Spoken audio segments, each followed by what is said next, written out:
खबर रामनगरी अयोध्या से, जहां पर इन दिनों राम भक्ति की सुगंध बिखरी हुई है। असल में अयोध्या के कनक भवन को खूबसूरत फूलों से श्रृंगार उसका किया गया है।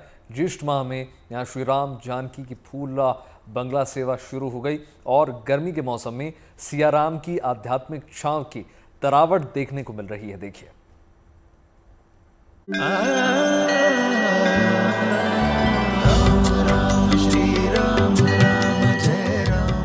यह कनक भवन है, श्री राम नगरी अयोध्या में राजमहल जैसी भव्य इमारत जो इन दिनों रंग बिरंगे खुशबूदार फूलों से सजी हुई है। यहाँ पर हर तरफ फूलों की शानदार सजावट देखते ही बनती है। हर ओर फूलों की डालियां लगाई गई हैं, जिनकी सुगंध से पूरा माहौल सुवासित हो गया है। यहाँ फूलों से ही सजा है भगवान का सिंहासन, जिस पर भगवान की मनमोहक प्रतिमा विराज रही है, और फूलों से ही उनकी सेज बनाई गई है, जिस पर वे विश्राम करते हैं। असल में इन दिनों जेठ का महीना चल रहा है, भीषण गर्मी का सीजन है, तो यहाँ पर खास तौर से फूल बंगला से सेवा की जा रही है, ताकि भगवान को गर्मी की तपिश से बचाया जा सके, उन्हें शीतलता और तरावट प्रदान की जा सके। इसकी झलक देखने श्रद्धालुओं की भीड़ उमड़ रही है और भगवान की अलौकिक दिव्य छवि के दर्शन करके शांति का अनुभव कर रही है।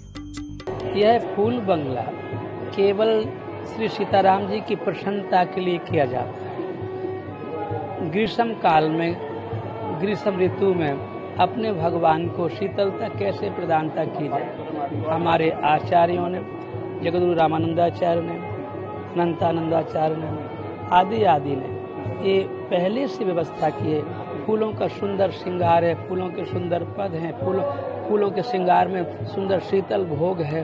क्यों हमारे ठाकुर जी के लिए हम प्रसन्नता कैसे दे सकते, अपनी एक ही भावना। कनक भवन की फूल बंगला सेवा में कई क्वालिटी फूलों का इस्तेमाल किया गया है। इसके लिए मोगरे के फूल वृंदावन से लाए गए हैं, तो कोलकाता से गेंदे के कुछ फूल बेंगलुरु से लाए गए हैं, और कई तरह के विदेशी फूल थाईलैंड और दूसरे देशों से भी मंगाए गए हैं, क्योंकि माना जाता है कि अयोध्या का यह कनक भवन ही है जहां श्री राम माता जानकी संग आज भी निवास करते हैं।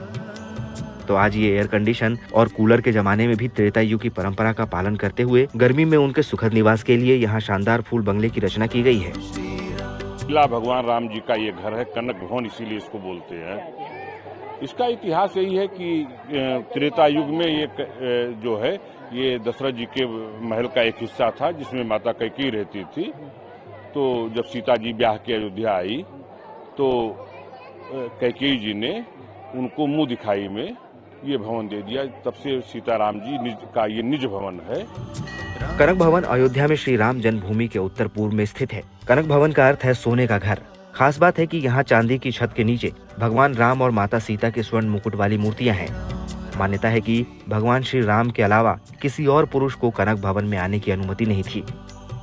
केवल हनुमान जी कनक भवन के आंगन में विराजते हैं। कहा जाता है कि कनक भवन का निर्माण देवताओं के शिल्पकार विश्वकर्मा जी के देखरेख में हुआ था। टीकमगढ़ की रानी वृषभानु कुमरी ने 1891 में इसका जीर्णोद्धार करवाया था। श्री राम जन्मभूमि और हनुमानगढ़ी के बाद अयोध्या में यही जगह है जिसे देखने रामलला के दर्शन के लिए आने वाले श्रद्धालु जरूर आते हैं। खास तौर से इन दिनों दूर दूर से श्रद्धालु यहाँ भगवान की फूल बंगला सेवा का दीदार करने पहुँच रहे हैं। तो जो गर्मी में हमने जो शीतलता वो महसूस की, वो बहुत अद्भुत भी थी, और भगवान की झांकी फूलों से और सभी लाइटों से बहुत अच्छी तरह से सजाई हुई है।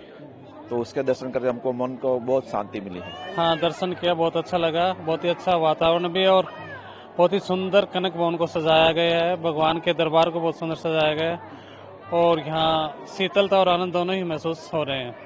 ये हम मंदिर में दर्शन करने आए हैं राम जी के, और ये सब वातावरण देखकर, फूल देखकर बहुत अच्छा लग रहा है हमको। अंदर से मतलब शांति मिल रही है। दर्शन करके मतलब हृदय को भी मतलब एकदम शांति सी प्राप्त हुई।